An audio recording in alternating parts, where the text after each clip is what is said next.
So it kind of, that's how I made that connection where it was, okay, human exceptionalism is a Western, weird Western educated industrial, Rich and democratic people. Like this is main. So like these people that are still living, the lever lifestyle, back to Ishmael, is this whole concept is just foreign to them.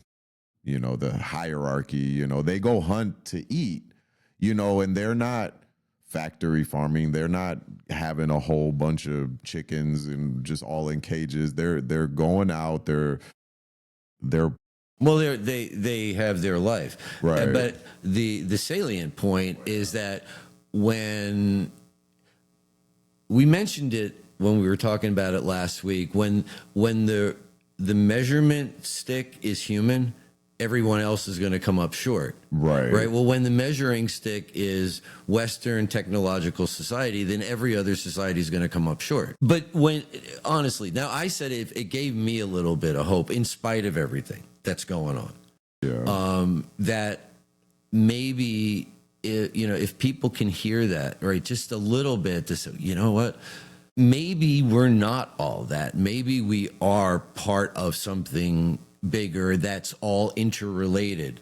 Where did I see? This is one of the things that happens when I start to try to assimilate a book, because it makes so many connections to so many other things that I've encountered. I don't know if it's in that book or whatever, but it was like the reintroduction of wolves back to Yellowstone Park. Like when they were doing it, it was, oh no, and then it turned out that by reintroducing the wolves, they hunted elk, and that the decrease in the elk population then allowed something else to happen.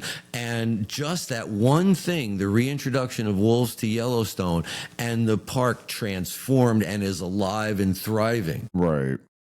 And so my hope is that things like that get out there and open up a couple of other people to say, yeah, all right, how do we fit in the thing? How does that work? How do you insert that story into the national dialogue when everyone seems more consumed with, well, let me find something to hate, or let me find something to be angry about?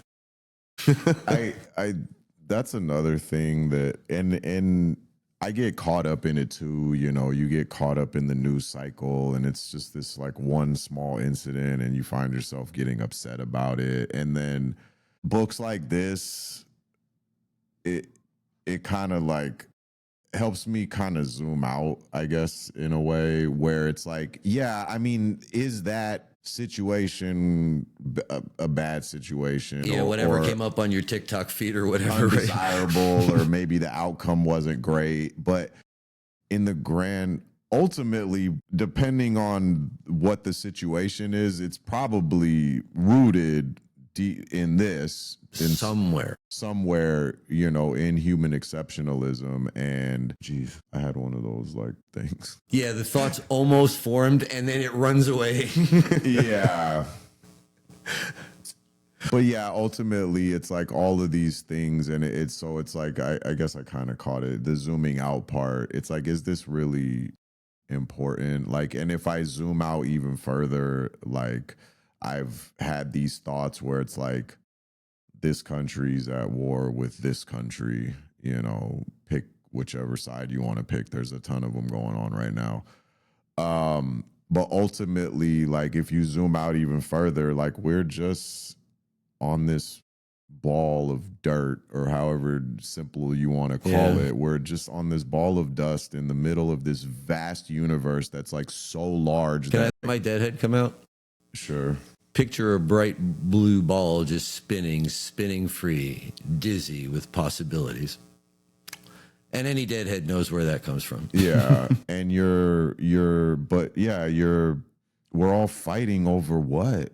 Like at the end of the day, and once again, it's a lot of it's rooted in this, the differential imperative. Like part of the whole reason why these countries are warring is because it's like, you don't agree with what I agree with, or my way of life is different from yours. When we always have to make ourselves different, separate, make us are unique in some way.